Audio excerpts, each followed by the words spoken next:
being in that reflexive practice, I think it requires a lot of humility.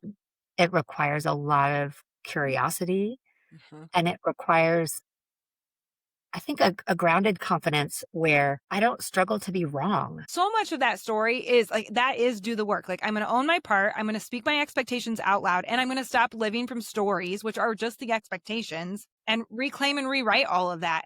I don't want to go too big here, but you could almost say there's a lot of distress in the world that would be solved if you could release your grip on what had worked, what you had been committed to. Welcome to Courage is Built Here, the podcast. I'm Justine Froelker, licensed professional counselor, author, speaker, and corporate trainer. Here, we bring my Courage is Built Here curriculum to life and community. Each week, I invite a guest to walk one of the 5 courageous pathways with me through authentic, sometimes tough, sometimes hilarious conversations. No performance, no polish, just real people practicing real courage with grit, grace, and a whole lot of love. Hi, friends. Welcome to the Courage is Built Here podcast. Today, we have Pathway 5, Do the Work. And Pathway 5 is really, to be honest, it's just all of it together.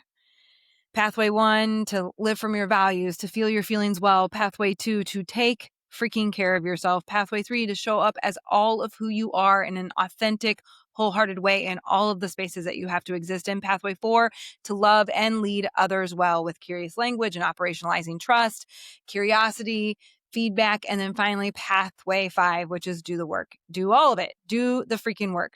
Most of all, what we really talk about in Pathway 5 is how to stop living from all the old stories that were born of some of the toughest seasons of your life. How to stop living from the stories that your brain makes up when things get hard, because your brain doesn't like to be vulnerable, so it just spins stories.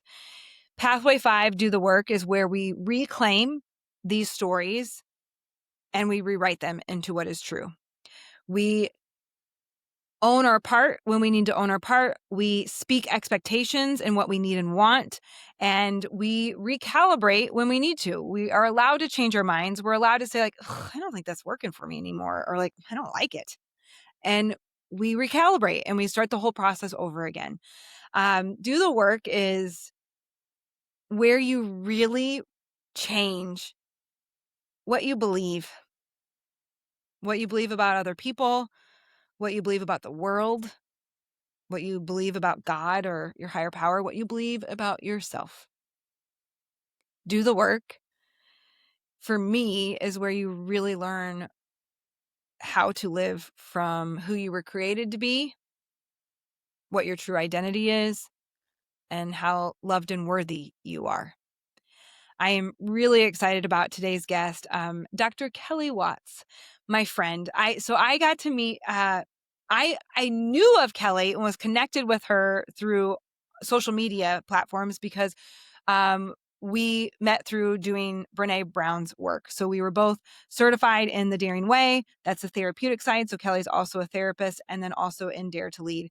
And we've just remained connected and been able to message each other through difficult times and like talk through things and like business transitions and be like, what's your experience with this? This is my experience with this.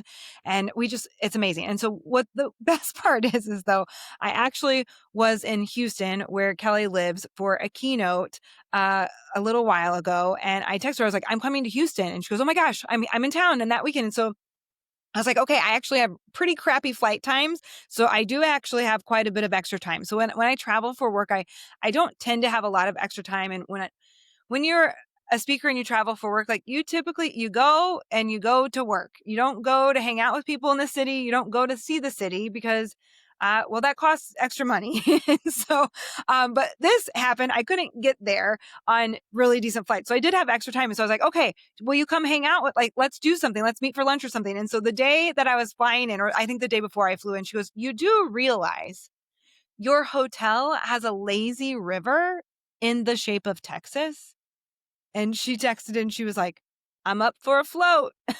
And so she came to the hotel and we literally hung by the pool and talked and we floated and then we went to dinner and it was just like a great visit. And I think the best part of it though is when she got there, I looked at her and I said, "Have we met in person before?" And she was like, "I haven't met you in person yet." I was like, "I don't think we have." I was like, "Did you go to Courage Camp ever when she had Courage Camps?" And she goes, "No, I didn't go to those." And I was like, "Okay, I don't think we've met in person yet." And so she truly is just, I love her so much. And I'm so grateful for her, the way her brain works and the way her heart works and how she's able to communicate those things to you in a way that you can receive it. And so we have a great conversation, around like, especially like expectations and owning our parts and like recalibrating when you need to recalibrate. And so I love this conversation. I hope you enjoy it. Let's welcome Kelley to the podcast. Welcome, Kelley, to the Courage is Built Here podcast. Thank you. Thank you for having me. I'm so honored. I'm so excited. I'm seriously so excited for this conversation. So we're going to begin with the first question that I start everybody off with based on your pathway that you chose. So when you think about courage, most especially through that lens of pathway 5, do the work. Is there a story that comes up or rises up for you? Of course. I mean, I think the hardest part is picking one, right? So Yep. sure. So when I was just thinking about any time in my life that life doesn't feel the way I want it to feel. And probably the most relevant, and I'm thinking about this probably because we're approaching the holidays. Um, my kid is now 12. So to put it in context, I think he was about to be 2 Okay. when this kicked off. And I had the holiday season that no one wants to have where, let's just say, um, there was some recalibration that was required in my marriage. Is that a nice way to say it? What a Uh, beautiful reframe word right off the bat. Like, um, and I was not my best self in that week. I have a darling stepdaughter that often, usually is here for the holidays. This is going to be our first Christmas without her, and but usually she's here. She's super helpful.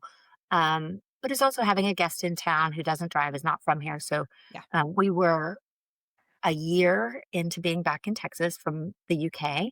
My child was about to be 2, and it was our first Christmas in a home with a child where you're trying to kind of create Christmas. Yep. And I love hosting, so we were going to have Christmas here, and all that to say, I think that by Christmas Day or the day after, I said something with an expletive to my husband that questioned whether he thought Santa Claus and the elves were real.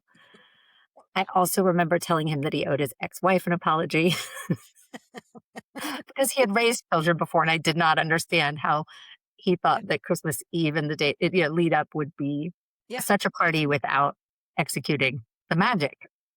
That, by the way, he's very attached to the magic, as am I. So, um, it was so upsetting and dysregulating. I mean, it was, I was up Christmas Eve trying to put together toys that I had, of course, tried to buy off Facebook Marketplace. So one piece was missing. And I still needed to brine the turkey and all the things. And it's 10 p.m. Christmas Eve. And he had gone to bed because he had been up drinking with my cousins. And I was so upset. And I Yep. felt not just frustrated and alone at the event, but so I think when I think of do the work, what comes up for me is a very strong commitment, which is how I live, which is this is not going to be my holiday experience, which meant uh, I needed about a week to calm down because it only continued to get worse till tears at New Year's Eve because he didn't turn to me at the drop of New Year's. And Right. I mean, it was just, and we were just disconnected and I was dysregulated and the whole thing wheels were off. Yep. Yep. And so I think it took about till the 6th or 7th of January till I was ready. Part of my commitment is to not approach things until I can be productive. Yep. And so it was bring a notepad, be ready to own your parts. And I could say, I didn't step away and take breaks for myself. I was trying to start a private practice. So I was saying yes to like one client session, which meant meeting my dad in a CVS parking lot and like throwing my baby out the window practically and sending the the 20 something with him for 2 hours for me to see one client, which I would never do now that I'm established, but I was Yep. trying to establish a private practice. Um, I there were a lot of things in terms of like the hosting the meal, the gifts, a lot of things that I took ownership of or fell on my plate because we didn't get ahead of it and didn't discuss it Yeah. well. So I came to that conversation um, ready to take my part and then ask him what he saw as his parts. And then of course, we had notes for each other as well, you know. Yeah. And to this day, we have a very strong Christmas ritual, well, which multi-part Christmas rituals, one of which Right. is a December 1st meeting where there's a box with all of my Christmas decorations that says bring down first. And it's handwritten notes. And the reason I've kept it handwritten and not digitized it is because it's very important to part of what I want in a marriage and Yeah. in any kind of shared experience is partnership. And what was not where I wanted to land, where my husband started was just tell me what to do and I'll do anything. By the way, my Yeah. husband is like the most helpful, doesn't sit still person, carries more than Uh-huh. his load in general. So we don't typically have this Yeah. dynamic where I'm carrying more and he's not doing his part. That's Uh-huh. not typically an experience I have. And so I think it's very important that, for example, 2 years ago when the notes came down and on December 1st, he sees the note that says, don't drink too much on Christmas Eve. It's in his handwriting and not mine. Oh my God, that's perfect. Because Right. I'm not, Like, that's I'm so not your mother. good. I'm not your mother. Right. Right. Right. And so Dang, it's that's so important that the good. notes are in each of our handwriting. And so we have a December 1st meeting to run through what's ahead. And then we have a debrief every year. And the debrief now is just tweaking and tightening. There will be little things like, Yeah. oh, I hope she won't listen to this podcast. There will be, we host the dinner for his team Right. at Christmas. It started in COVID and we just love it. So now we don't go to restaurants. We have it at my house. It's only 12 Yeah. people with partners. So it's really manageable. And there was one woman one year who very nice, but she sat in the middle of the table talking very loudly about something most people didn't want to join in on. So one note in January was move this woman to the end of the table with I'm going to do place cards next year, which usually it's not that formal. I mean, it's a Right. very nice meal, but it's not so formal that you have place cards. Yeah. But I did place cards so that we could move her to the side.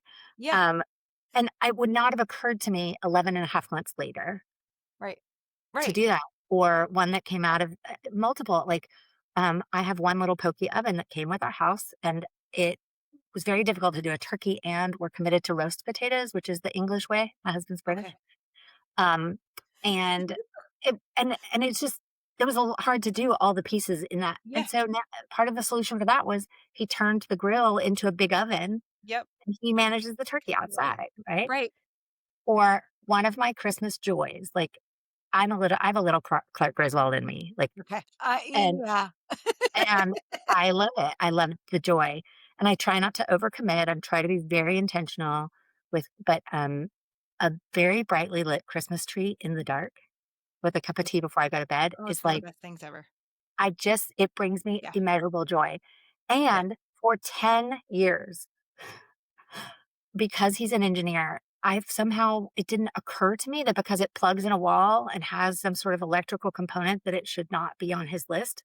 So for 10 years, he would light the tree in a manner in which I did not think was sufficient. And usually if I Amazing. delegate, I'm done. Like, but that particular thing, I would either be a little bit disappointed or finally the year that it occurred to me to shift it in our debrief, I had taken them off and redone them. Yeah. And I'm a maniac. I like to wrap. I realize that I'm extra. I like to wrap every single branch of the tree. That thing is Yeah. a total fire hazard. It is not near anything lightable because it is really Right. Right. a live tree. Anyway, so that debrief, we both almost laughed because I was like, Right.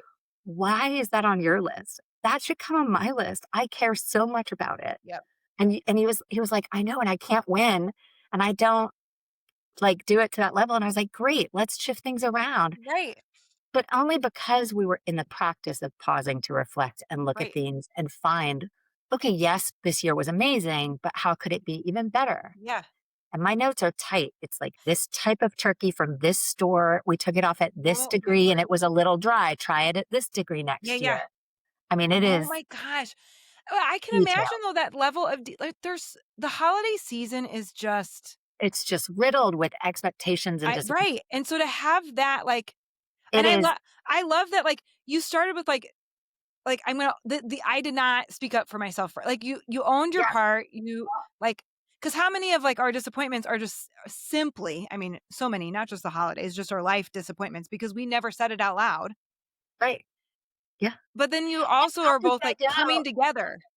yeah, and come to find out, like, they didn't do adult stockings in his previous life, right? They Right. and in England, they do kid stockings, and they actually it's really sweet. They put them on the foot of the bed so when the kids wake up, Santa's been there. Mm, oh, And so it was a totally different deal, right. and so then there comes a choice point of, okay, well, if we want to continue to do adult Yeah. stocking, Yeah. then you are right now Right. responsible. Right. Uh, and then I also and one year, part of the debrief was my husband asking why we didn't do Elf on the Shelf, and I said, "Because I'm committed to joy, and because I have ADHD, I do not want the experience of waking up in the Right. middle of the night every 3rd night going, ugh, forgot." Right. So he Forgot the said, elf. Yeah. "If I own it, are you opposed?" I said, "I'm not opposed to it. I love the Yeah, yeah. idea of it.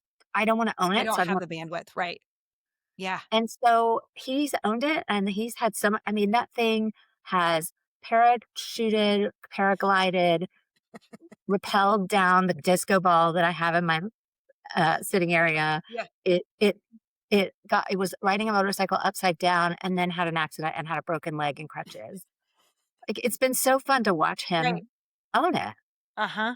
right? But it's But that all like so much of that story is like that is do the work. Like I'm going to own my part. I'm going to speak my expectations out loud and I'm going to stop living from stories which are just the expectations Mhm. and reclaim and rewrite all of that. And so that Right. we own this incredibly pressure filled, very full season because it's Yeah, important to us to own it and bring yeah, that like you for said, sure. immeasurable joy back into it.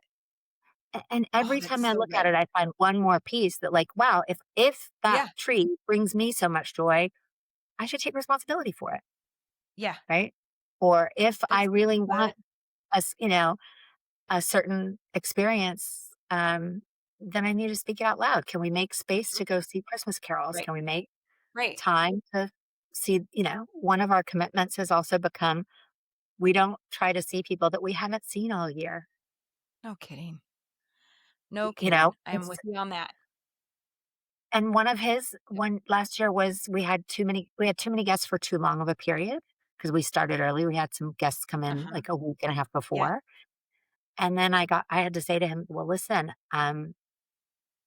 I have been I am let me say it this way. I am committed to his girls always feeling welcome at our house. Mhm. Uh-huh. And that limit won't come from me.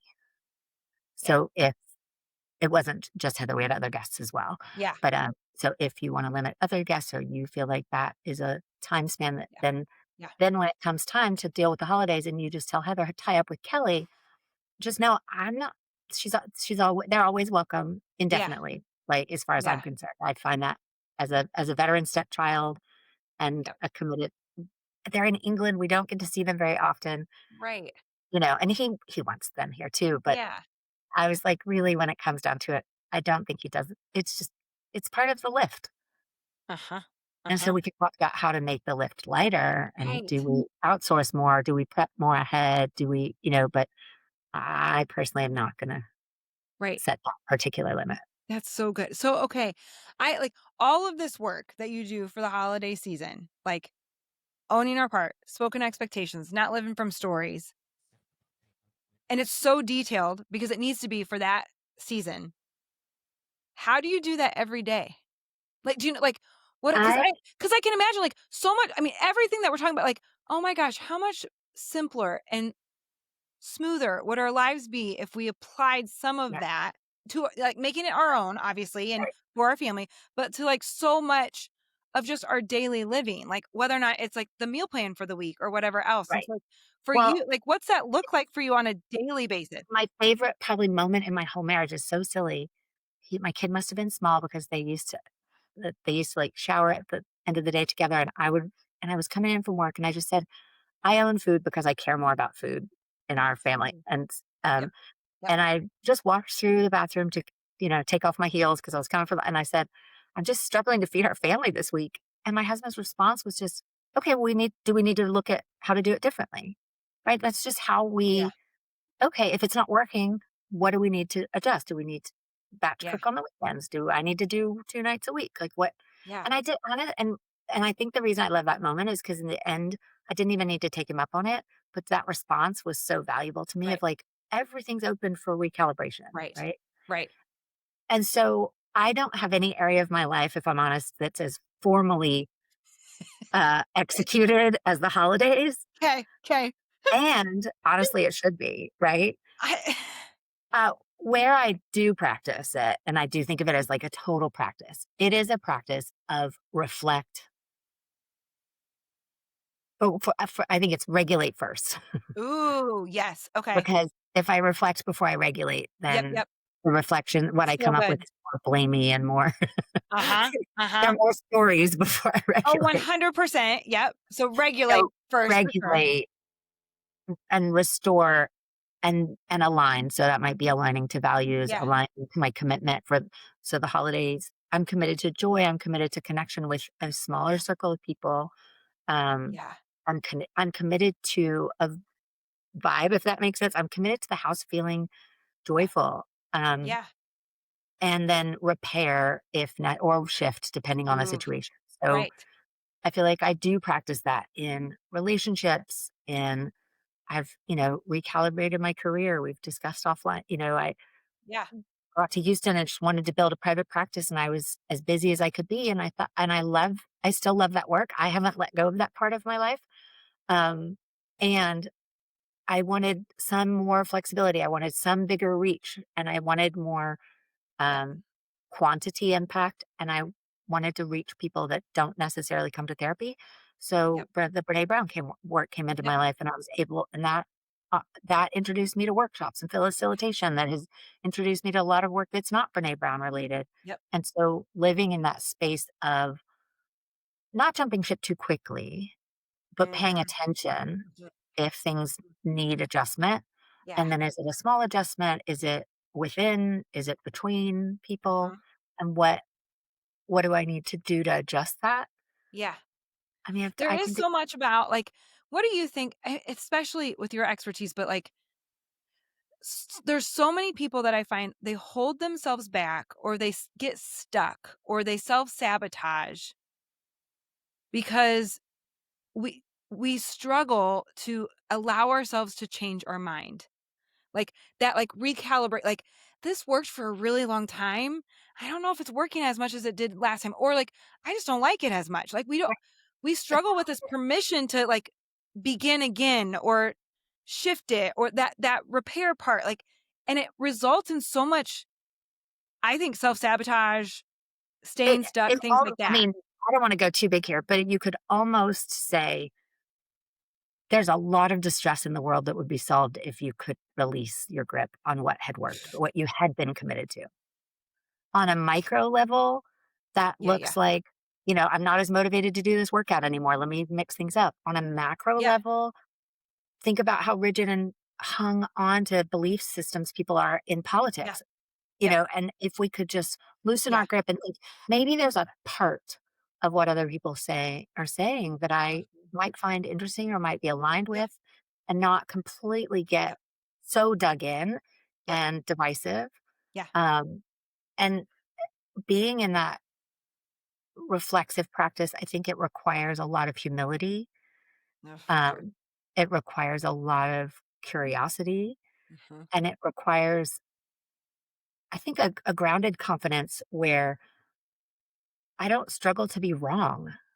Mm.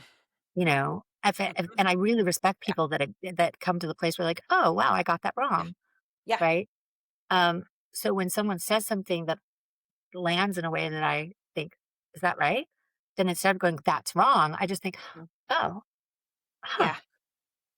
Yeah. right? Yeah. And it's just, and so to be in that practice of looking inward, looking around at your life, I can't tell. I mean, I could list so many friendships, Mhm.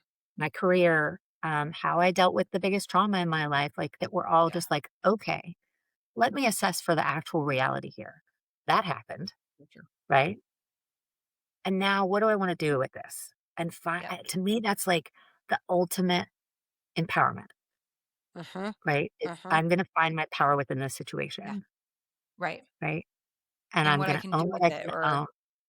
Yeah, I'm gonna Yeah. own what I can own. I'm gonna ask for what I can ask. I'm gonna wait and see if they can deliver, Mhm. and then I might have to make some hard choices if they can't. Right.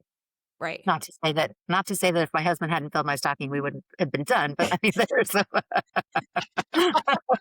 but there are some, I'm thinking of some friendship situations or Right. some, uh, family situations where I'm gonna say, "This doesn't feel right," Mhm. and then Right. there's an invitation to a therapist I once had when I was working through some stuff with my dad in my 20s framed it so well to me. She said, "First of all, success in this interaction is just you asking for what you'd prefer, Ooh. right? Saying what you don't love about how it's going, Yeah.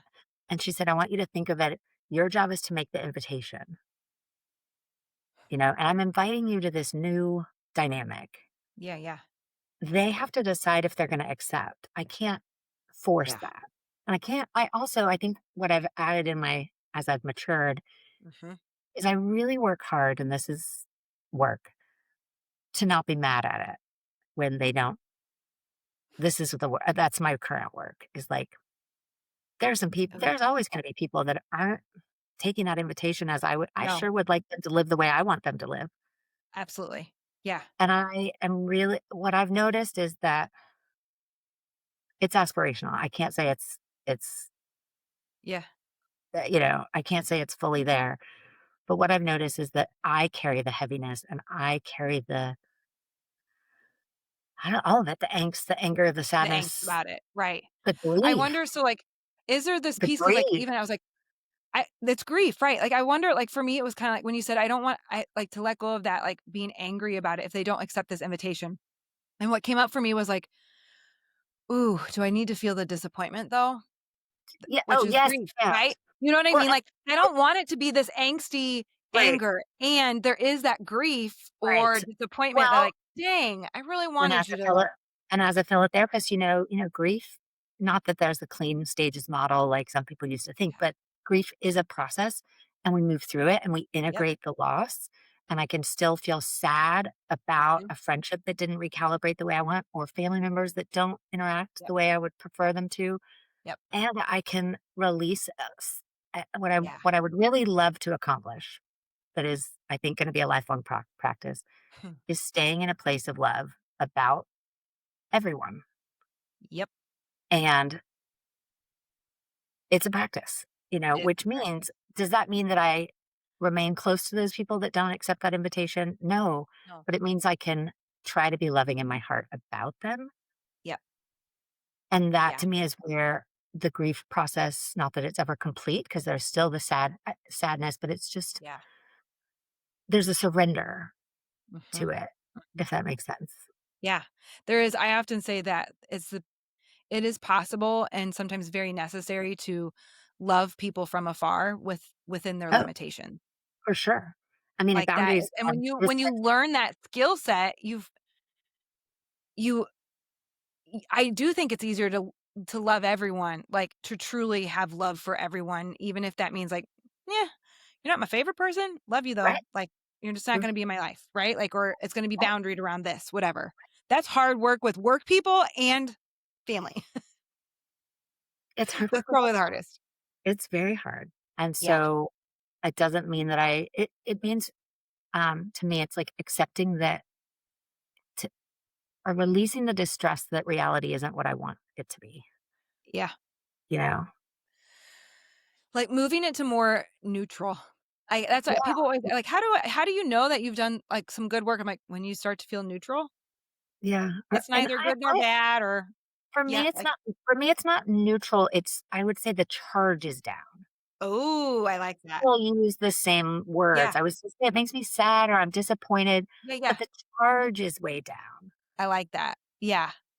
you know? Because And even so, with neutral, I still you're still allowed to have the feelings with it, so I like yeah, that, like, I'm just not I'm yeah. not letting it rob my joy, Mhm, mhm.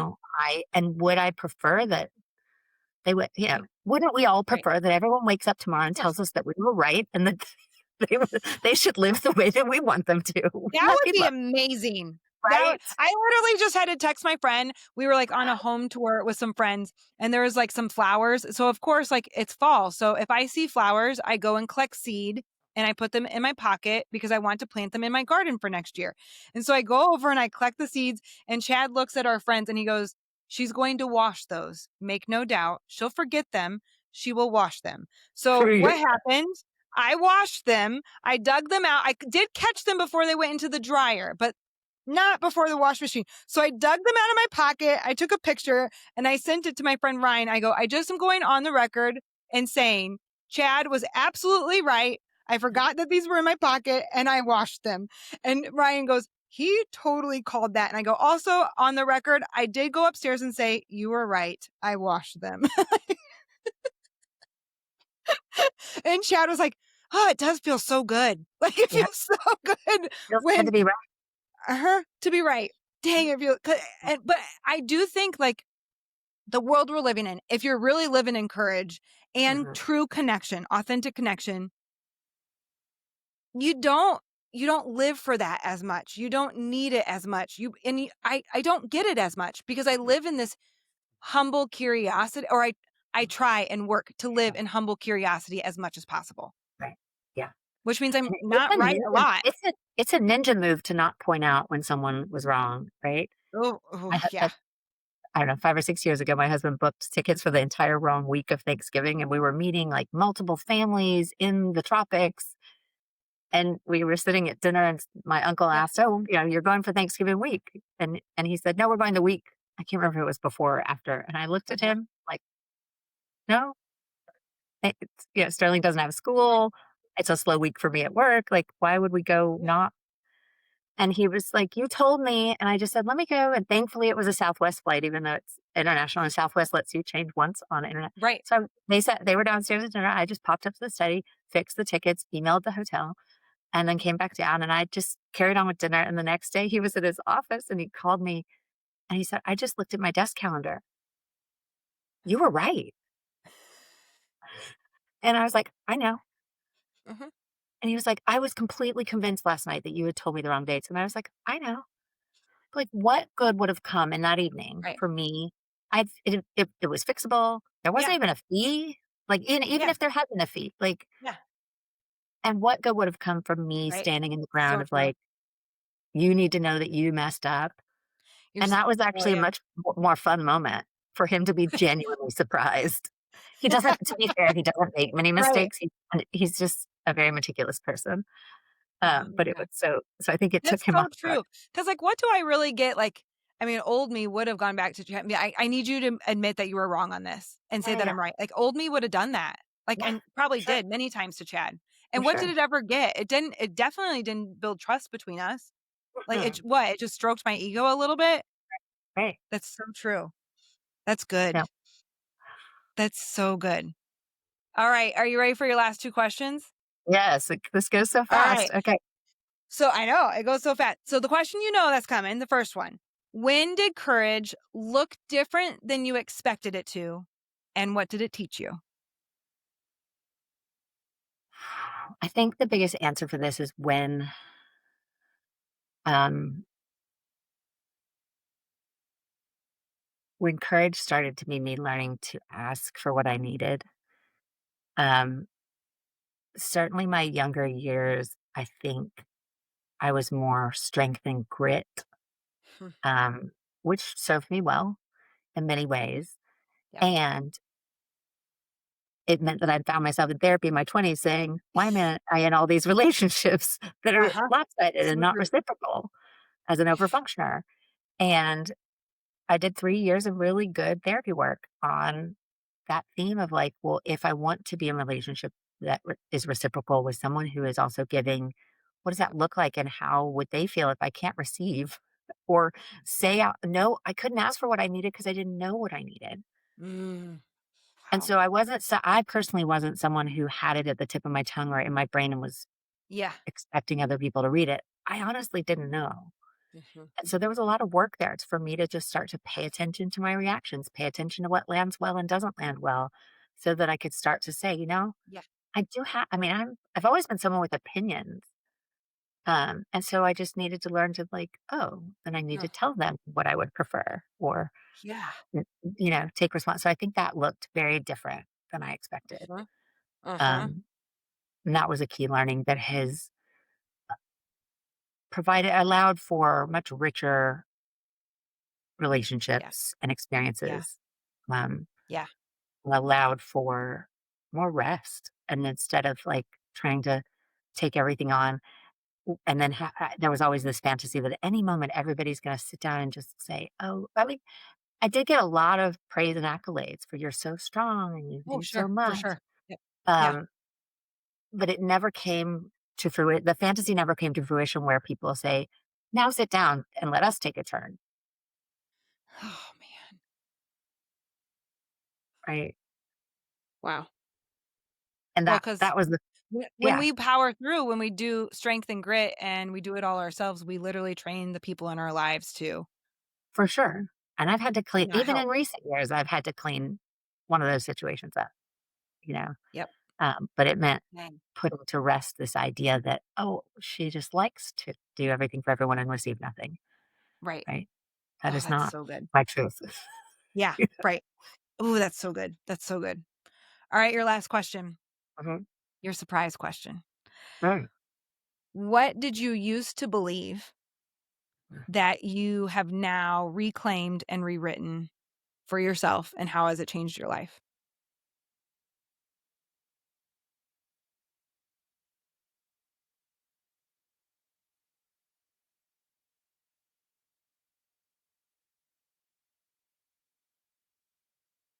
I think I used to believe, um, that if you want it done right, you do it yourself, you know? Um, Hmm. and I've rewritten it because I don't wanna do it all myself anymore. That not only is it a heavy lift, which I think the motivation to shift it was the heavy lift, but Yeah. what I also found, and when I reflect on that approach, it was lonely, Yeah. right? And so I think I've reclaimed this, like, even the way that we it's kind of funny and we laugh about it, but even the way that I won't do the notes for I'm not the Mhm. secretary and then I don't deliver the feedback. Yeah. Like I want personally, I'm trying to build a partnership that is a partnership and I'm not the cruise director. Yeah. Um, and so Mhm. sometimes that requires a little bit of a flex of being like, no, that's, Yeah. Oh, that's so good. That is so good. And it's changed probably everything. for sure. And um, when there have been some relationships that didn't weather that storm. Oh, for sure. Yeah. Yep.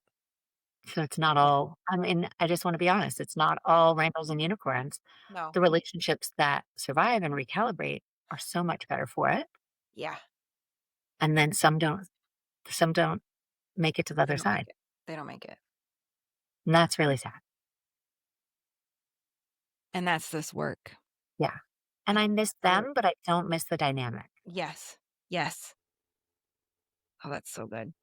Dang. Oh, that's really good. That's good. Okay. We're just going to mic drop it right there. I'm so rich. So rich. Oh, okay. Okay. I'm going to be spinning on that one for a little while. I love it. Thank you for doing this. Oh my gosh, Thank it's you, my such an honor, friend. I so appreciate you asking me. Of course, of course. Where can people find you if they want to connect with you? Um, drkellywatts.com, I'm Kelly with an EY, Yep. and, all kinds of fun stuff happening. I'm Okay. just living in an experiential time in my life of playing with all Yeah. kinds of, professional, uh, exciting adventures, so Yeah. Awesome. We'll link everything in the show notes. Thank you, my thank friend, you. for being here. Thank you so much. You're such a dear. I appreciate you. I appreciate you. Thank you for listening to the Courage is Built Here podcast. Whether you're brand new to this work or living it out loud every day, I hope today was helpful, hopeful, and a reminder that you're not alone. What one bit of courage will you take from this episode, and how will you walk it out? If this episode encouraged you, share it with a friend, leave us a review, and please make sure you like and subscribe. New episodes come out every Wednesday on your favorite podcast platform and Fridays on YouTube. For more resources, head to JustineFroelker.com and click to my store. Because courage isn't a one-time thing, it's built right here, one small choice at a time, and especially between us.